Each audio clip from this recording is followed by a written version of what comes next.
Hi guys, and welcome back to another Redstone tutorial. So as you can see, we are in our Redstone testing world, which means that we are going to be building a Redstone contraption. So today what we're going to be doing is building a vertical Redstone decoder, which converts from binary into decimal. So we're going to have a look how it works, and then have a go at building one at the end, and yeah, that's pretty much it. And as you can see, we've got all these contraptions around us, so if you're interested in any of these contraptions, just have a look through some of my old videos and you might be able to find them.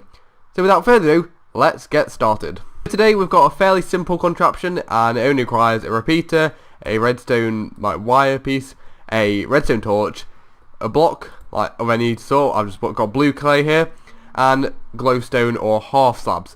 So what we're going to do is have a go at building a little section of this, just show you how one works. So this is just one singular row of the vertical decoder. It can decode whatever you put into here, whatever you program into here. I'll show you how to do that in a second, but these are your binary inputs. So you've got 1, 2 and 4, so they'll decode into this is row 0, the next one will be 1, 2, 3, 4, or well, we're going to set this to a random number just to explain how it works. So what we're wanting to do is produce an output if this configuration is like so. So we're going to put a redstone torch here. Actually, there's one thing you will need, I forgot to put that there. So we want to have an output if the configuration is like so. So this is our output here. At the moment it is on, but we want it to be off for any other combination. So how we're going to do that is by placing a redstone torch there to invert this signal, and a redstone torch here to invert that signal. But because this is off, we can just leave this how it is. So put a redstone torch there. So if you didn't get that, wherever the wire is on, place a torch. Wherever the wire is off, place a repeater. So you can see if we change this at all, the torch will go off at the end and the repeater will go off. So we can change any of these, it will not work unless it is the exact combination of what you want. So that is how it works. We'll just do a few more examples in a second. So in the last clip I explained this, but I didn't explain one thing. This is effectively an AND gate with some inverted inputs. So if you think of an AND gate, you might know one if you've made a redstone lock or something, for example, and you would need all the inputs to be on before the output would become on. So that is an AND gate. An OR gate would be if any of the inputs are on, and you'll have an output, but an AND gate, they need to be all on. So it's an AND gate, and you can just do it for more than 3. So we've got 3 there, you can do it for 2, etc. like so. That'll just be for 2 bits, whereas the other one was 3 bits. So something like that, and it would work exactly the same. You just do the same thing. You can do it for more, you can do it up to I'm not going to build a massive one, but you can do a lot bigger. It's very expandable depending on how big you want it. So for a few more examples, as I said, we will do, this is a few extra ones. So this is a 3 one here, this is one I showed you before. Then you can do all different shapes and sizes. So this is just 2 inputs, this is 4 inputs over here. You can build it as high as you want, and all sorts of things like that. So it's pretty awesome. For this one example, you would want to turn these torches off, these 2 torches on the edge. So the inputs of what you would need to do is this. So this can work as a lock if you want to do something for a door or something. It's just very simple and very easy, and it's also stackable, which I'll show you in a second. But for this one over here, just to prove the point, you don't have to have any redstone torches, and you don't have to have any redstone repeaters, but you have to have one of each on each input. So as you can see, it works exactly the same. So that is the basis of this decoder. Now let's show you how you can stack it. Now I'm only going to be doing a 2 input one, just because you can scale up whenever you want, and it's very simple to scale up. So we're just going to build this sort of shape here. We want to put redstone along the top. I want to put a torch here. Then we want to put glowstone behind there. Or actually probably better having a block behind there, that's more like it. Glowstone there, and then redstone along these inputs like so.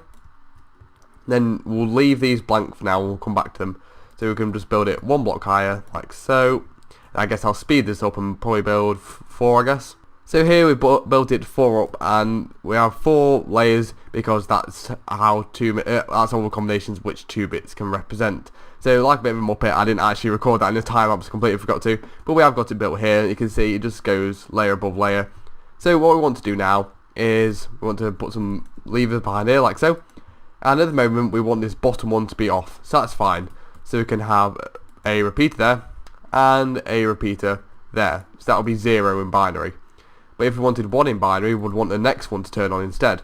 So what we'd do is put a torch there to invert it, and just a repeater here. So if you know binary, you can see where I'm going with this. You'd put a torch here, and a repeater here to get 2, and then just on the top you put a torch on both of them.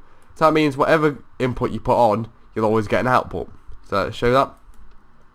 So one like that, then you'll get a different output, and you can put them both on and all sorts of things, and you'll get all different outputs. That's how you'd use it in Redstone computers, but a lot of you will probably just wanted to make the lock, so you just build it like one layer wide, as many inputs as you want like this.